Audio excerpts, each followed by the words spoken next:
Some Catholics go to Mass every Sunday. They wear the cross. They say they believe in God. But there is one thing many still ignore, and if neglected, it can quietly damage the soul. It is not wealth. It is not success. It is not even suffering. It is sin left unconfessed. Yes, many fear confession. Many delay it. Many say, "I will go later."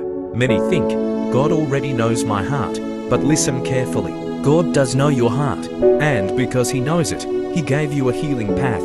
In the Catholic faith, confession is not punishment. It is mercy. When Jesus gave authority to forgive sins, He did not do it to shame us. He did it to free us. Some carry guilt for years.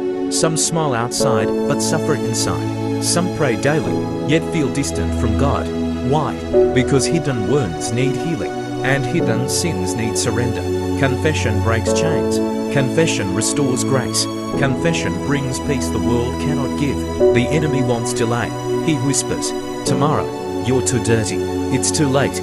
You can handle it alone." But God says, "Come back now." No matter how long it has been, no matter what happened, no matter how heavy the burden feels, one honest confession can begin a new life. Many Catholics ignore this treasure, yet it may be the very thing that saves their soul.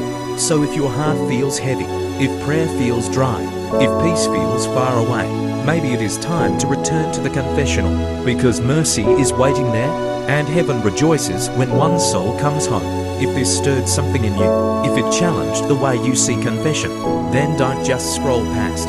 Pause, reflect, and tell me in the comments, do you believe the confession, or have you seen it differently until now? And if you're ready to go deeper in your faith, make sure you like, share, and subscribe, because some truths are too powerful to ignore.